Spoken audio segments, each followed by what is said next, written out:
Bugünkü dərsimizdə bərk cisimlər və mayələrin xassələrinə aid nümunə dərs izahına baxacağıq. Birinci başlayaq səthi gərilmə qüvvəsi və səthi gərilmə əmsalı. Bütün cisimlər deməli şarjdır. Belə bir qab çəkək. Bu olsun maye. Mayenin səthindəki molekullara həm kənardan, həm də aşağı molekullar tərəfindən qüvvələr təsiri, nəticədə əvəzləyici qüvvə aşağı doğru yönəlmiş olur və mayenin səthi aşağı dartılır və mayenin səthi kiçilməyə başlayır. Yəni gərilməyə başlayır daha doğrusu. Mayenin səthi gərilir. Və yaxud da belə bir təcrübə edirlər.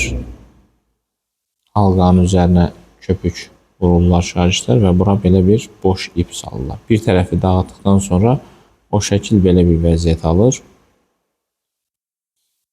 İp bu şəkildə gərilir və bizdən ötürü maddəmiz, yəni köpüyümüz bu hissədə qalır. Bu hissə olur boş, bu hissə olur da.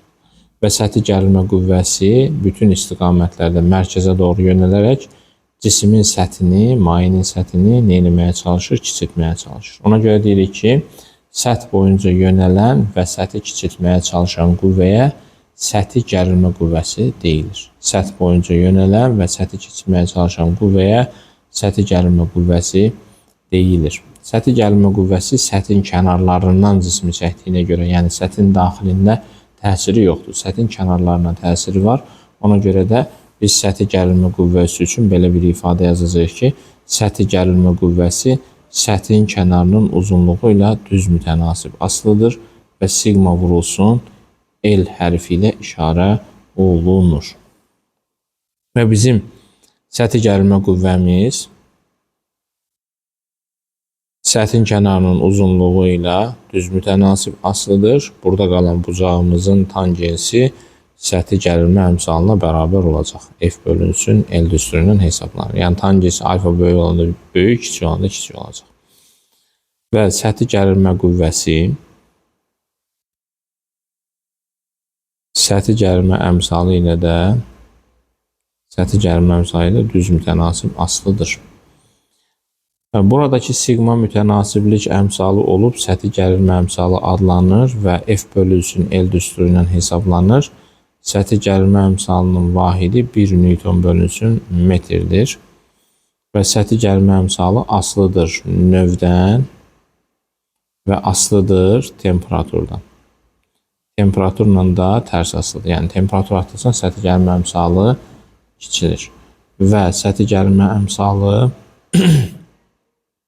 sigmamız F-dən də, L-dən də asılı olmuş. Belə. Bu oldu bizim səthi gərilmə qüvvəmiz. İndi bizim, məsələn, tutaq ki, səthimizin kənarı dairədirsə, o zaman biz səthi gərilmə qüvvəsinin düsturun yerinə sigma L, L-in də yerinə fiqurun perimetrini yaza bilərik. Yəni, çevrənin uzunluğunu yazarıq, pi-r, 2pi-r sigma. Diametrinə yazacaqsa olsa, pi-d sigma ifadəsini alarıq. Əgər bizim səthimiz kvadrat şəkildə olsa, səthi gərilmə əmsalı sigma L düsturu ilə hesablanar və o 4A sigma düsturu ilə hesablanır. Əgər kvadrat şəkilli olsa. Belə, bu oldu bizim səthi gərilmə əmsalımız və səthi gərilmə qüvvəmiz. Asılı sigmadan, R-dən, gəlin onu da yazaq qrafik olaraq. Səthi gərilmə qüvvəmiz radiusla, diametrlə düz mütənasib asılıdır. Yəni, radiusu diametri artıqda səthi gərilmə qüvvəsi artacaq. Belə. Bu oldu bizim səthi gərilmə qüvvəmiz və təkrar qeyd edirəm, səthi gərilmə qüvvəsi həmişə səth boyunca yaranır. Daxildə səthi gərilmə qüvvəsi yaranmır və həmişə cismi kənarlardan mərkəzə doğru yığmağa çalışan qüvvədir. Daxildə səthi gərilmə qüvvəsini istəsə bizdən, biz deyəcək ki, daxildə səthi gərilmə qüvvəsi yaranmır və sıfıra bərabərdir. Gələk kapillərlik hadisəsinə. Deməli, mayələr molekullar arasındakı cazibə qüvvəsinə görə iki növə ayrılır. Birinci növ mayemiz nədən ibarətdir? Birinci yazacağıq isladan maye. İsladan maye. İkinci yazacağıq islatmayan maye.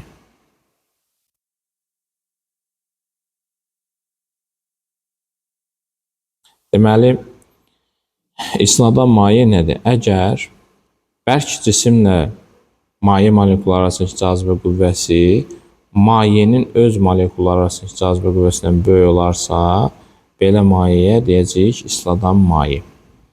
İsladan mayenin səthi həmişə çökük vəziyyətdə olacaq. Maye səthi ilə bərk cisim arasında qalan bucaq, alfa bucağın iti bucaq olarsa, biz bu cür mayəyə deyəcəyik isladan maye. Olarsa, belə maye adlanacaq isladan maye. Bu bucağa biz deyəcək maye meniski. Əgər bizim alfamız 0 dərəcə olarsa, buna deyəcək biz tam isladan maye. Gəlirik islatmayan mayəyə. Deməli, bərk cisimlə maye molekulu arasındakı cazibə qüvvəsi mayenin öz molekulu arasındakı cazibə qüvvəsindən kiçik olarsa və ya islatmayan mayenin səthi qabarıq şəkildə olur. Buradakı maye meniskimiz artıq kor bucaqdır. Əgər alfa bucağımız kor bucaq olarsa, buna deyəcəyik islatmayan maye.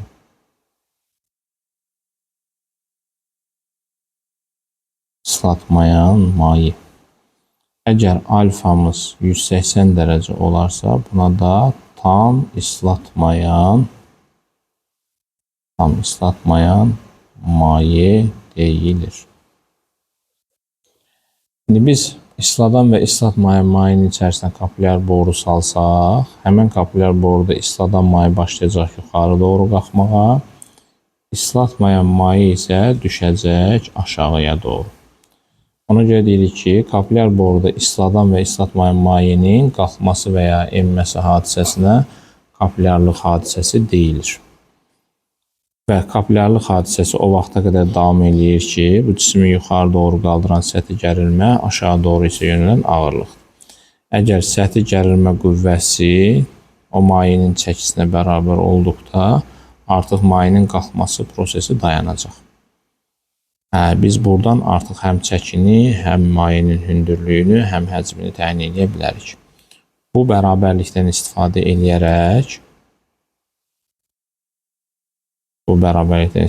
edərək, biz yazacağıq. Kapilyar boruda qalxan mayenin çəkisi F səthi gəlməyə bərabərdir və onu biz yaza bilərik 2πr sigma və yaxud da πd sigma.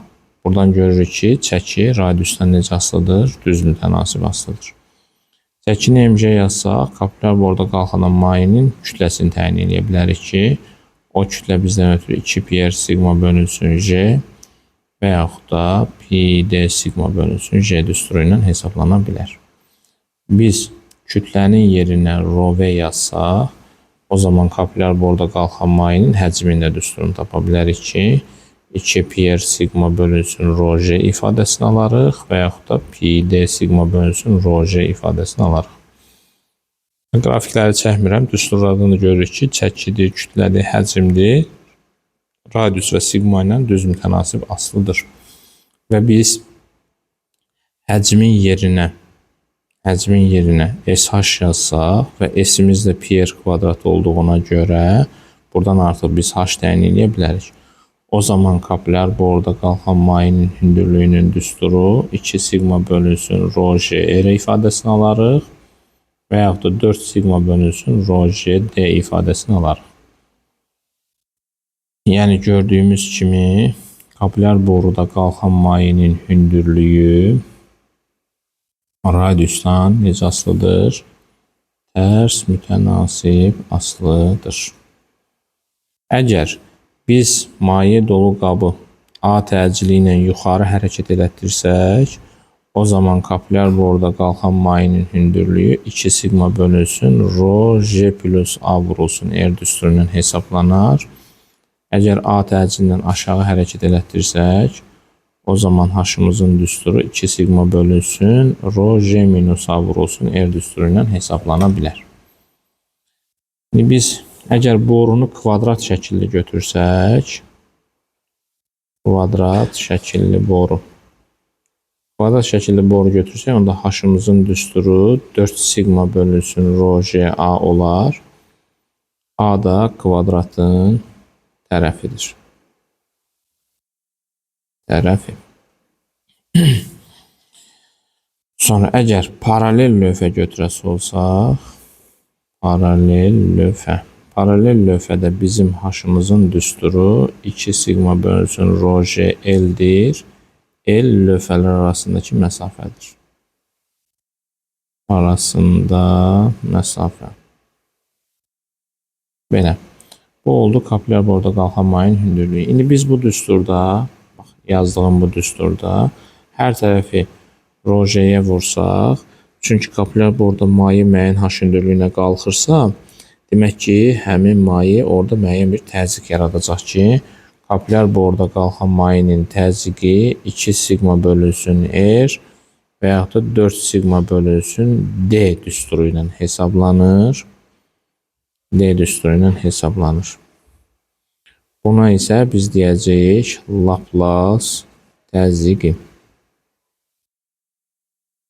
Belə. Bu da kapilyar boruda qalxan mayenin hündürlüyü anlayışıdır. İndi burada gəldik biz kristal və amorf cisimlərə.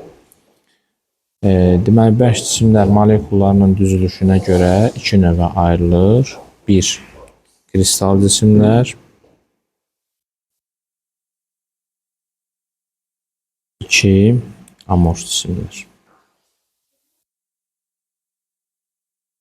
Deməli, kristal cisimlər molekulların müəyyən nizamlı düzülüşə malik olan cisimlərə deyilir. İki növü var. Monokristal və polikristal. Monokristallar bir nüvənin böyüməsinin əmələ gələnlərdir. Polikristallar isə bir neçə monokristallardan ibarətdir. Deməli, monokristalların xassələri nədir? Ümumiyyətlə, kristal cisimlərin xassələri müəyyən ərimə temperaturu var. Temperaturu mövcuddur. Ondan sonra xassələri istiqamətdən asılıdır.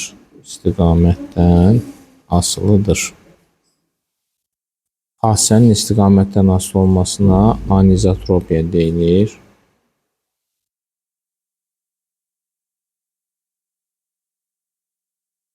Ona görə də kristal cisimlər anizotropdur. Sadəcə polikristallar izotropdur. Belə. Amorf cisimlər isə molekullar müəyyən nizam düzülüşə malik olmayan cisimlərə deyilir. Müəyyən ərimə temperaturu mövcud deyil.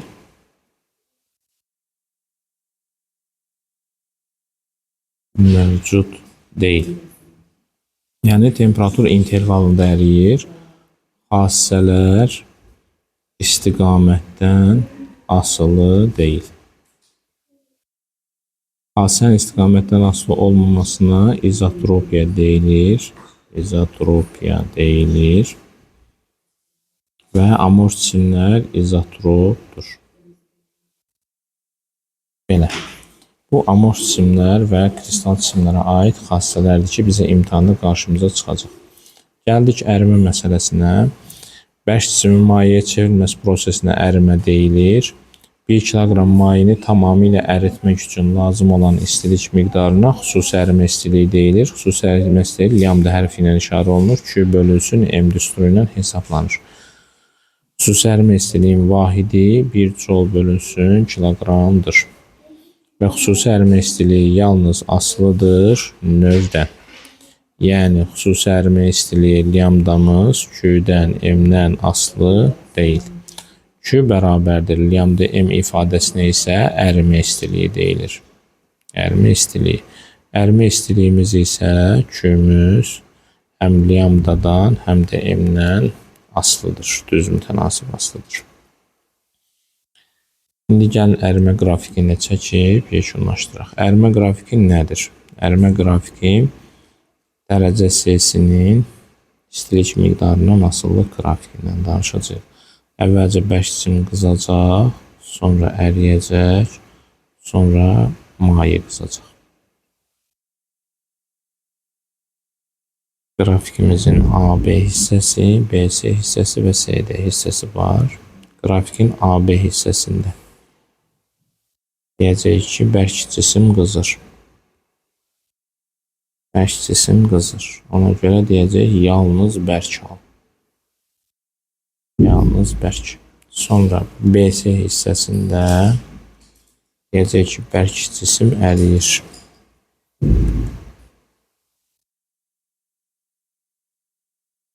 Bərk cisim əriyir. Burada həm bərk var, bərk hissə azalır, həm də maye var, maye hissə isə artır. Və nəhayət üçüncü hissə, CD hissəmiz. Burada isə deyəcək, maye qızır. Maye qızır, yalnız maye hal. Deməli, əriməyə sərf olunan isti miqdarı lambda-m, qızmaya sərf olunan isti miqdarı Cm delta T. Onda bizim C nöqtəsinə uyğun Q'müz QC bərabərdir Cm delta T üstə gəlilsin lambda-m düsturu ilə hesablanır. Bu qədər şagirdlər. Sağ olun, təşəkkürlər.